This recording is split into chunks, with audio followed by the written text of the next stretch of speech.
Hello everyone, welcome back. I hope your day is starting off just fantastic. Behind me is a pic of Loggy Bay in Newfoundland, just outside St. John's, shared on the I Choose Canada group site by Lynn. Beautiful place, and I've had the pleasure of visiting Newfoundland a couple of years ago. I spent a month in Newfoundland, and I've got to tell you, it's one of the most spectacular places in Canada. The pride and patriotism that oozes from every crevice and from every house in Newfoundland is amazing. I saw Canadian flags everywhere. It's not the richest place in Canada. Newfoundlanders are known to leave their province to seek work. Many of them worked in Alberta, in the oil fields, and in different places in Canada. But the one thing that left an impression on me when I first arrived in Newfoundland, I crossed on the ferry. You get off the ferry and you see this big sign, and it says, "Welcome home." And that sign is for all Newfoundlanders who all come back home. They're all connected to their rock and they love their province. And if you ever have a chance, I encourage you, go and visit Newfoundland. It was one of the most amazing places that I've ever been to. Leave some comments in the comment section. If you're from Newfoundland and you're watching this video, or if you've been there, let me know if you felt the same magic oozing from that place that I did. So getting on to the topic for this video, fantastic news for Canada, and how shall we say it, crap news for that other country. Let's start with the crap news first, and that other country, well, that's the United States. Reported here on CNBC, shutdown means another missed jobs report Friday. There should have been a jobs report released in the United States, but of course the government is shut down, so agencies that are funded by the government, I guess they're just not working. But here's what it probably would have shown. Had the Bureau of Labor Statistics released its monthly non-farm payrolls report, economists surveyed by Dow Jones expect it would have shown a decline of 60,000 jobs and an unemployment rate increase to 4.5%. But there is one private firm in the United States that's continuing to release job number reports, and they say October monthly job cuts surged to a 22-year high. Nearly 1.1 million job cuts have been announced so far this year, the most since 2020, according to research firm Challenger, Gray and Christmas. And they just reported on November 6th that US-based companies announced more than 153,000 job cuts in October. This is the highest total for October in 20 years, and the highest total for a single month since the first quarter of 2008. 2008, the year of the financial meltdown. Add on top of that now, reported here on Yahoo Finance, in the United States, travelers face cancellations and frustrations as the FAA orders flight cuts due to the government shutdown. Hundreds of flight cancellations spread across the U.S. on Friday as airlines begin complying with the Federal Aviation Administration's unprecedented order to scale down routes nationwide because of the government shutdown. Well, I wonder if that'll be good or bad for the economy, and I wonder if that'll lead to job growth or layoffs. And everywhere you search, the headlines are just terrible for the United States. No higher job market leaves unemployed in limbo as threats to the economy multiply. No matter where you search, you just can't find a positive headline regarding U.S. jobs. Wait a minute, what's that up there? Canada's economy adds net 66,000 jobs in October. Unemployment rate dips. Let's click this one. Reported here on Yahoo Finance, and yes, our institutions are continuing to work and release economic data. Canada adds 67,000 jobs in October. Unemployment rate unexpectedly dips to 6.9%. This is fantastic news, and I'm going to point out in this video that it's not unexpected. At least I don't find it unexpected. There's a reason that the trend is going in this direction. Most of the gains were in Ontario, which added 55,000 jobs, and in industries including retail and wholesale trade, transportation and information and recreation. Construction employment fell 15,000 because we're heading into winter, and that always happens this time of year. Let me repeat again the sectors where these jobs were created. Retail and wholesale trade, transportation and information, and recreation. I wonder why we're creating jobs in those sectors. Look at the picture behind me. That's why we're creating jobs in those sectors, because Canadians are choosing Canada. It's as simple as that. We are the consumers in our country, and we're spending our money in our country. That's the biggest factor, and I'm surprised that these economists don't factor that into their thinking. They really analyze our economy based on some macro numbers and the trends of our biggest industries, like how much oil are we exporting, how many trees are we cutting down, how many resources are we exporting. That's fine. That's fine. That's a big part of our economy. And many people are employed in industries that do that kind of stuff. I'm not diminishing that at all. And those are the type of industries that are getting hit by the tariffs that the United States has imposed, because companies in the United States that want to import those things now have to pay the Trump tariff tax. So they'll probably import less of our exports. But we're pivoting. We're starting to sell those things to other countries around the world. That's kind of a game that's happening on its own. The government is leading the diversification and the setting up of new trade routes and new alliances with other countries. Those type of things are out of our hands as regular Canadians. But the one thing that's in our hands, and I don't have it with me here, I'd hold it up, is our wallets. And we are en masse choosing Canada when we open up our wallets and decide where to spend our money. And that's a massive momentum. That's a huge factor, a much bigger factor than many people really understand.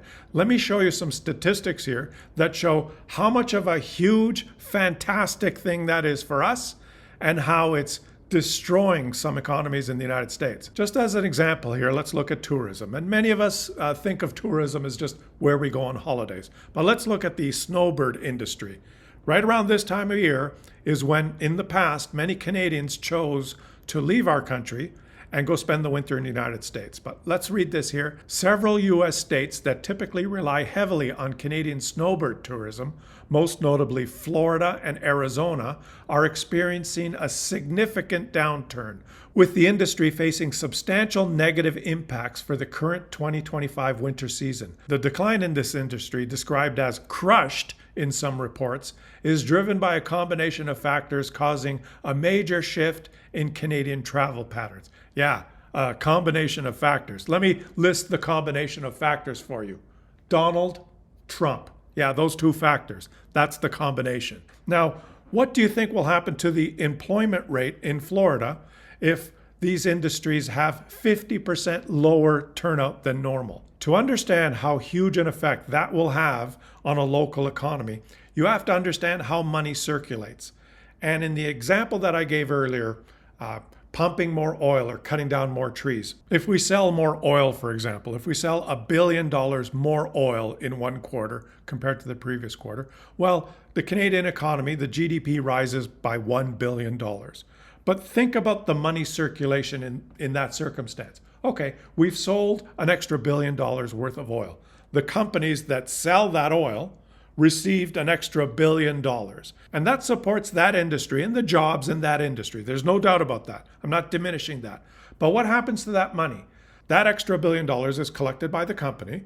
There's some royalties and taxation and revenues that spin off to the government, the provincial government and the federal government. But what about the employees? What do they get? Well, they continue to have their jobs. They don't get an extra $1 billion in salaries.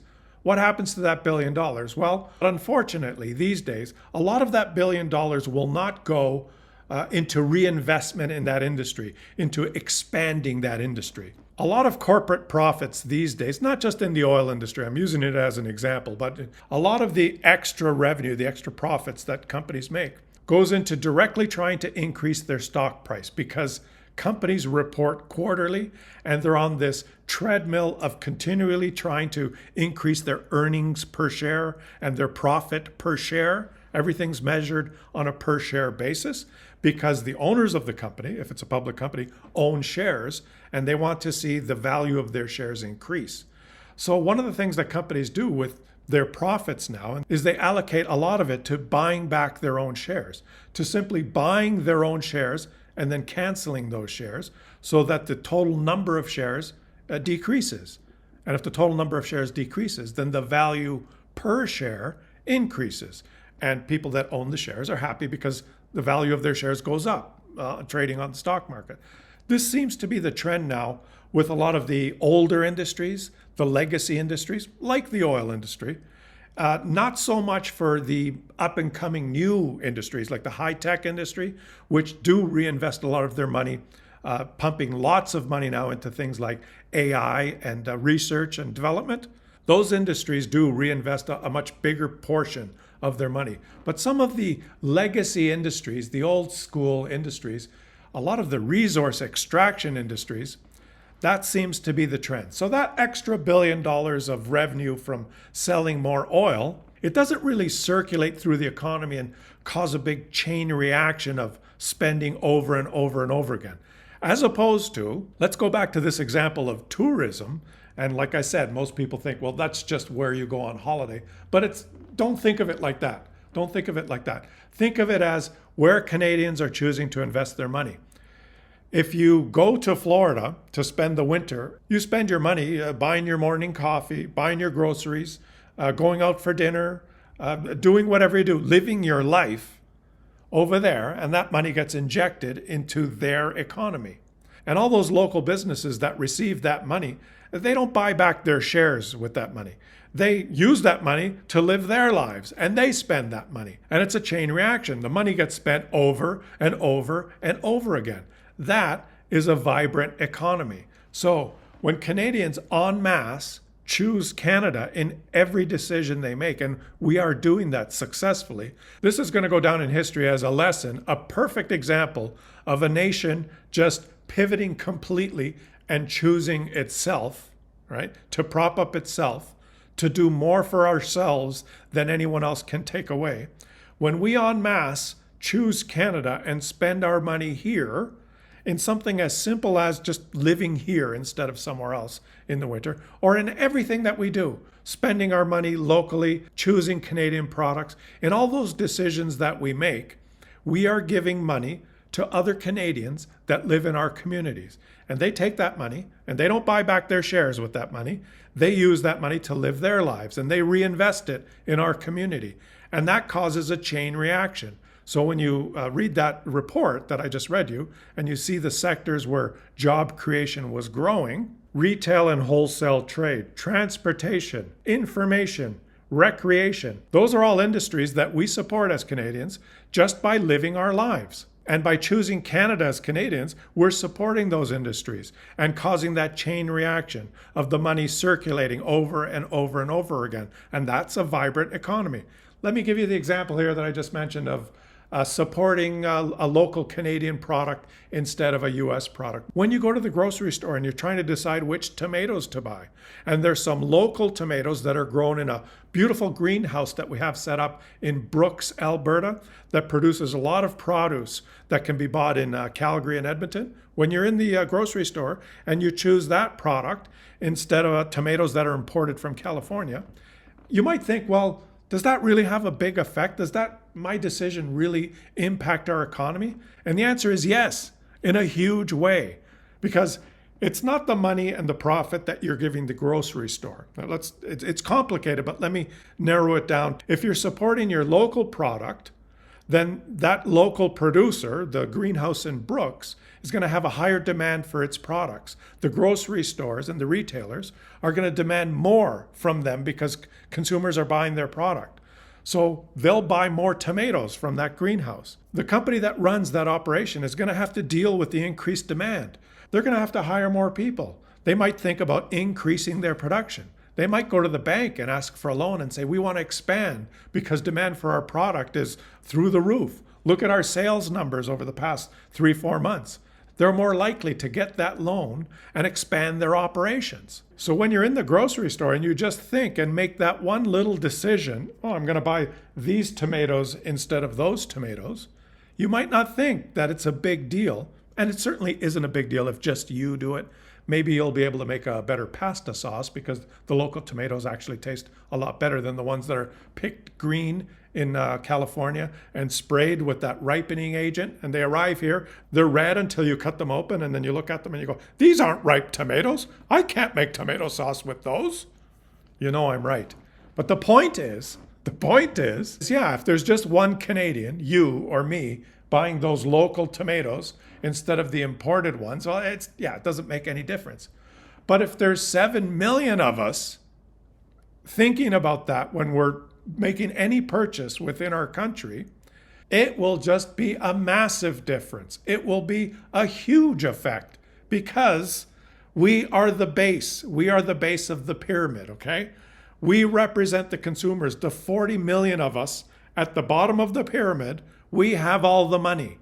And then there's the retailers, and then there's the suppliers, and then there's the people that own the businesses, and then the shareholders, and then the CEOs and the executives that control a lot of that in our economy. And then sitting on top of the pyramid is the ultra super wealthy, the tiny fraction of our population that controls 90% of the economy. And I'm here to tell you that even though maybe I described the levels of the pyramid a little bit off, maybe I didn't get my analogy completely correct here, but I'm here to tell you that nothing's going to trickle down.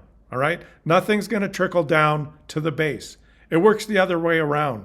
The base has all the control. We have all the money. All right? The profits trickle up. Nothing trickles down. So if we as Canadians vote with our wallet, we can have a huge, huge impact on ourselves, on our own country. And that's what we're seeing in the numbers. And that's why Canada is creating jobs unexpectedly. I don't think it's that unexpected. And that's why the United States economy is in chaos, because they've basically galvanized all of us to choose Canada. And it's not just Canada, okay? It's not just because of Canada that the United States economy is in chaos, but they've galvanized the whole world in a similar way to the way they've galvanized us. There's people from all over the world that are choosing anything but the United States. And there's just less money entering that country now and less money circulating. That chain reaction is just slowing down. Canada single-handedly is crushing some of the economies of the states that rely on that injection of money from visitors. They don't realize how much they rely on it, but they're getting crushed because that money is not showing up anymore. And our economy is doing unexpectedly better because we're keeping that money at home, because we are choosing Canada. Just remember that. It's so simple. It's economics 101. It's so simple. Like if you were going to do an economics class for some 3-year-olds at school, you could tell them, if you're going to set up a lemonade stand to sell your lemonade, if your lemonade is sweet and tastes really good, you'll sell a lot of it. But if your lemonade is sour and tastes like shit, no one will buy it. Well, that's probably a bad analogy. If you're talking to 3-year-olds, you probably don't want to use the word shit, but you get the point. It's simple, right? It's simple. Where you spend your money, that's the economy that will do well. And we need to continue, as Canadians, to spend our money here. Let's spend our money on the sweet maple syrup up here instead of the shit-tasting lemonade down there. How's that for a better analogy? I thought I'd share all this information with you today because it's just fantastic news. We are our own best allies, and we just have to keep on the path that we're on. As individuals, as consumers, as Canadians, we will help ourselves and our country the most by simply choosing ourselves and our country. Leave some comments in the comment section and let me know your perspective. Subscribe to the channel if you're enjoying the content. And if you want to support me on a monthly basis, consider becoming a channel member by clicking the join button below. Have a fantastic rest of your day, everyone. And I'll catch you all on the next one.